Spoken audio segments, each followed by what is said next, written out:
Hello and अस्सलाम वालेकुम दोस्तों। उम्मीद है आप सब ठीक होंगे। दोस्तों, आज हम डिस्कस करेंगे the difference between idioms and phrases.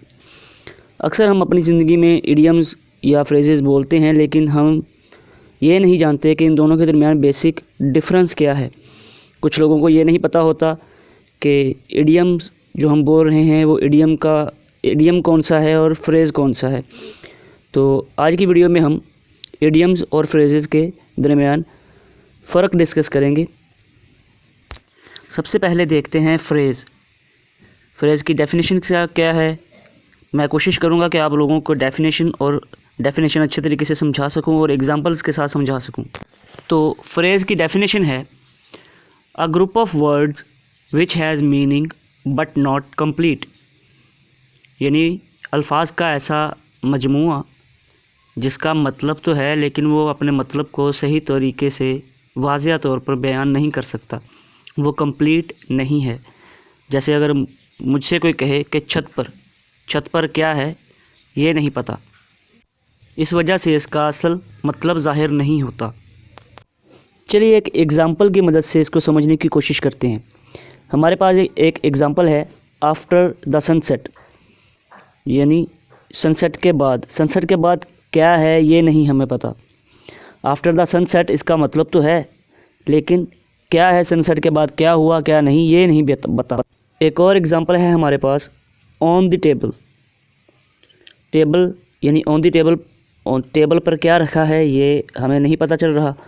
On the table जब ये जुमला हम बोलते हैं तो ये तो पता चलता है कि कोई मतलब बयान कर रहा है, लेकिन क्या बता रहा है ये नहीं हमें पता चलता।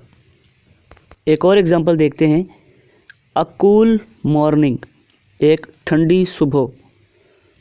ये एक मतलब इस बात का तो है कि एक ठंडी सुबह है, लेकिन ठंडी सुबह में क्या हुआ, ठंडी सुबह के बाद क्या हुआ ये हमें नहीं पता चल रहा। तो इन तमाम फ्रेजेस का मतलब कब ज़ाहिर होगा, जब ये किसी सेंटेंस में इस्तेमाल होंगे। तो चलिए इसे किसी सेंटेंस में इस्तेमाल करके देखते हैं। अब हमारे पास एक सेंटेंस है, आफ्टर द सनसेट का सेंटेंस है he met me after sunset. पहला फ्रेज़ है आफ्टर द सनसेट, सनसेट के पहले क्या हुआ, बाद में क्या हुआ, सनसेट क्या जाहिर कर रहा है ये नहीं पता चलता। सेंटेंस में पता चलता है कि वो मुझे सनसेट के बाद मिला। तो जब किसी फ्रेज़ को सेंटेंस में इस्तेमाल किया जाता है तो ही उसकी सेंस बनती है, वरना वो सेंसलेस होता है।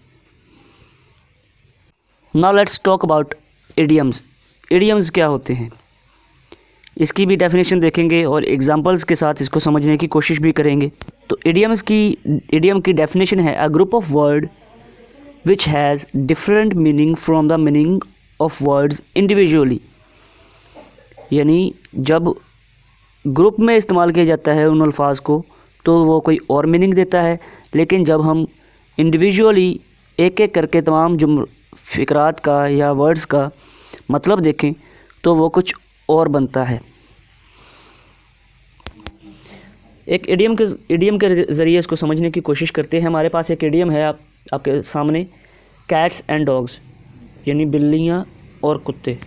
ये तो कोई और ही मतलब बना रहा है, लेकिन जब हम इसको सेंटेंस में इस्तेमाल करेंगे तो इसकी सेंस कोई और बनेगी। इसका इंडिविजुअली मतलब कुछ और है, लेकिन सेंटेंस में इसका मतलब कुछ और बनेगा। अब कैट्स एंड डॉग्स का सेंटेंस है it is raining cats and dogs, यानी मूसलाधार बारिश हो रही है। तो अगर हम इंडिविजुअली कैट्स एंड डॉग्स देखें तो वो कोई और मतलब बना रहा है, लेकिन जब हम इसको जुमले में इस्तेमाल करते हैं तो इसका कुछ और मतलब बनता है। कैट्स एंड डॉग्स, बिल्लियाँ और कुत्ते, ये अलहदा मतलब है। It's raining cats and dogs, यानी मूसलाधार बारिश हो रही है। एक और एग्ज़ाम्पल देखते हैं। हमारे पास अगली एग्ज़ाम्पल है रेड लेटर डे, यानी लाल ख़त दिन। ये कोई मतलब तो नहीं बन रहा, लेकिन जब हम इसको जुमले में इस्तेमाल करेंगे तो इसका एक वाज़िया मतलब बनेगा। जब हम इसको जुमले में इस्तेमाल करेंगे तो वो बनेगा खुशी का दिन। रेड लेटर डे यानी खुशी का दिन।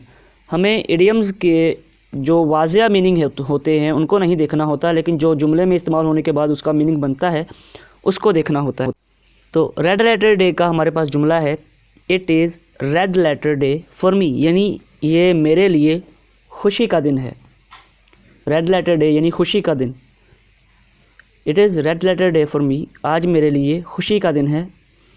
तो उम्मीद है आप लोगों को वीडियो अच्छी लगी होगी। अगर वीडियो अच्छी लगी है तो वीडियो को लाइक शेयर ज़रूर कीजिएगा।